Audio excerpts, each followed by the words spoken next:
thing to do if you want to sell any ideas. I really love what Kate said a while ago. I completely agree with what she said. I think Johnson had a vision and a purpose before he even went to the White House. Once he got to the White House, he had a strategy. Once he got to the actual be president, he wanted to carry that forward. So for him to be able to carry this vision and purpose, he had to get others around him. So he was very masterful, as we've discussed, and manipulative. And so he was able to use the technique of pointing and framing to be able to be effective as a leader.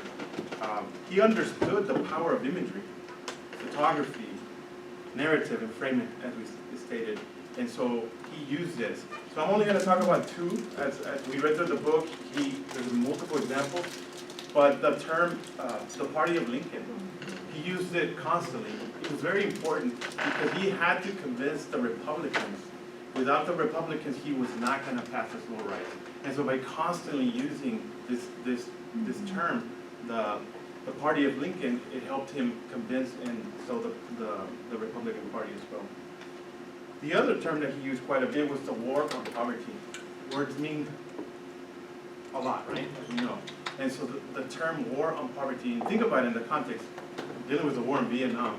So the word war, as he used it in the context, was very important. And as we talked, Kate mentioned in her comments, like I said, I completely agree. He came from an environment where he lived in poverty. He taught the kids in poverty. So this was something that I think a legacy he wanted to leave.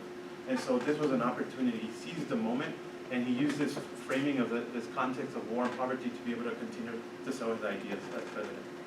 I'll turn it over to Todd. Wait. So there were, two big speeches, that he gave in this particular tiny part of his presidency. The Joint Address to Congress after Kennedy had been assassinated, and then the State of the Union, and they had two different goals. Those two speeches, and so one of the things that he was able to do was to what we've been talking about in other classes is showing and not telling it. He was telling a story and painting a picture, imagery, and so it was very powerful. All I have, I would have given gladly to not be standing here today. So honoring Kennedy, honoring Kennedy's men, that are there, Kennedy's brother that's sitting there, and then the greatest leader of our time, LBJ thinks that's him later, because of his ego, Right. But the greatest leader of our time was struck down by the foulest deed of our time. And so those words right there were just to resonate with the American people. But more this speech was, he knew that continuity of government, had to keep going. He had to keep the American people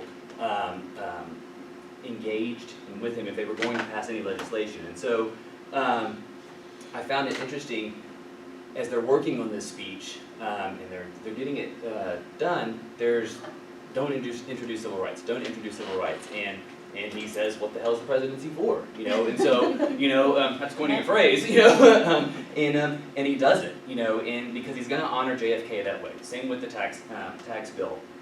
And then we see in both of these speeches, but a little less in this one. Some of you mentioned, is his pacing and his pauses, and and letting people take it in.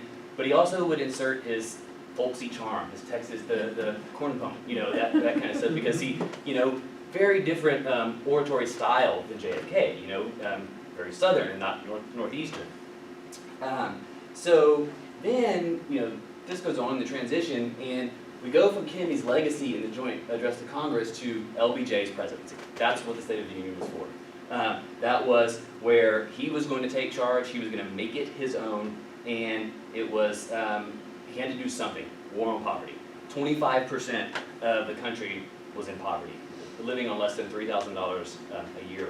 And so he also knew, though, he had to talk to those people, so because he's going to go run for election, and he knows that his opponent is the deceased president's brother, and he's going to try to a knockout punch, if you will. And so there's that in the back of his mind. And so that's what the point of this speech was, to go big, because he wasn't going home. So the Johnson treatment, we've talked a lot about this. I mean, ultimately, you really probably didn't want to be on the receiving end of the Johnson treatment. Probably the most effective weapon that he had at his disposal was absolutely the telephone, and we talked a lot about that. So he dialed at all times of the day as well as at night. He had phones that were private and phone calls that were recorded, and then he also had private lines in which he did his own personal business. So undoubtedly, probably the most effective tool they have is the telephone. The most interesting story that I thought was a good example of that, of course, was when he called Robert Russell and let him know that he actually put him on the Warren Commission, and oh, by the way, it's already out there. He essentially bullied Senator Russell into being into that position, and what could Russell do at that point? By the way, how many of you have been to Washington, D.C.? Familiar with the Senate Office Building, the Russell Building? It's named after Robert Russell, just a little bit of Richard Russell. Oh, Richard Russell. Nonverbal communication. That was also a very effective tool that he used. One of the things that he was fond of doing is, of course, gripping someone's hand very, very strongly. That was a measurement in terms of how or who he was dealing with. That was something that he really tried to measure an individual by, is by the type of handshake that they had. George W. Bush was also very famous for doing this exact same thing. The grip of an individual is something that he really took to heart. He would also invade your space. We have a very famous picture downstairs in which, Judge A. Fortas is kind of leaning back as LBJ is leaning in. If you go to the LBJ library, you can actually have a picture taken in which you're looking at LBJ like this. So he was very fond of getting in people's space, talking to them, using his finger and pointing down. So he really used his body as an intimidating thing. Storytelling, clearly a very effective tool that he used often. Most everything he did had a story along with it. The war on poverty is another example of that. At his core, poverty was an issue that mattered to him. And so he utilized that story as a way to kind of push the Great Society programs, the war on poverty, as one of those. All right, well done. So I have a question for you. I'm sorry, were you gonna ask a question? Oh, how did he use the ranch and the Oval Office for nonverbal communication?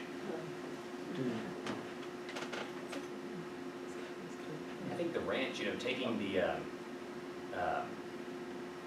press out on those walks, and just showing them, was, I think he was really trying to show the world maybe, in this little small sliver, what this Texas, this southern folksy guy, I think back to, it's a part of communication, the state dinner for,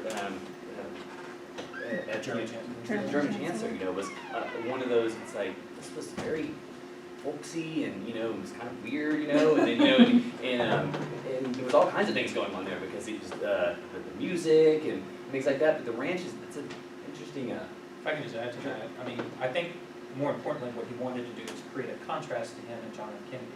You have pictures of Kennedy leaving the White House and going out to Hyannisport and some of the kind of more northeasterner things to do, if you will, but what he wanted to do was go home to his ranch. He wanted to be able to show off his ranch, his cattle and everything involved with that. That was very much at his core who he was. And so I think giving that image out to the American people was something that he wanted to do. Part of that was bringing into the press and letting them see that too, and then also go out and tell that story as well. It was a complete contrast, and I think in a lot of ways he was trying to provide himself some breathing room from the Kennedy legacy so that he could create his own presidency at that point. And in terms of the Oval Office, having people come from the Hill to the Oval Office and to the White House, having meetings, having dinners, showing off the power of the Oval Office and the White House itself was an effective tool that he utilized often. But he would go to the Capitol or to the Hill and have conversations, but he really wanted people to come to him. He wanted the power of the White House to again be extolled. well, I think even today, the power, the Oval Office is in and of itself it's just, that room is so, you don't know where you're at. It's an oval, the doors are inset, so you can't tell, and so it's intimidating, and so that, he was gonna use that, People become dumb yeah, when right. they arrive in the Oval Office. And you, They really do. You get all straight. Yeah. One last point I want to just throw in there, it's about branding. Texas is a brand, and I think by bringing people, he connected with American people, and that was part of his strategy as well. This is the era of Westerns and John Wayne. Yeah. Think about it, Yeah. Think about that message. Yeah. Sailing a boat off Hyannisport is nice, right, but this is manly. Yeah. right. And eating, and Yeah. having, a fancy sit-down dinner in the Northeast or this barbecue, A barbecue with a bunch of people who speak German. Yeah. right? Right. In the case of the German chancellor's visit. So the image which included was the part of the branding. You see him, the cowboy and the actor. Yeah. Although when he made the poor press secretary get on the horse, I thought that was just me. That was- But- He was just, that poor guy is That's They can't play the piano too. Is that Pierce Salinger? Yes, you guys comment on his use of humor in his communication? I think that too, I mean, part of his storytelling was also, I think, sometimes telling a joke. We just talked about Pierce Salinger. I mean, that was an ability for him to tell a joke. He used him as a punchline. The LBJ Library has that great exhibit where you can push the button and you can hear several different stories that he can tell. The other thing I didn't get to in my presentation, another, of course, famous politician and president who was great at storytelling was Abraham Lincoln. Most everything that he did had a story that went along with it. And he was very good at humor, subtle humor, and sometimes it was very striking.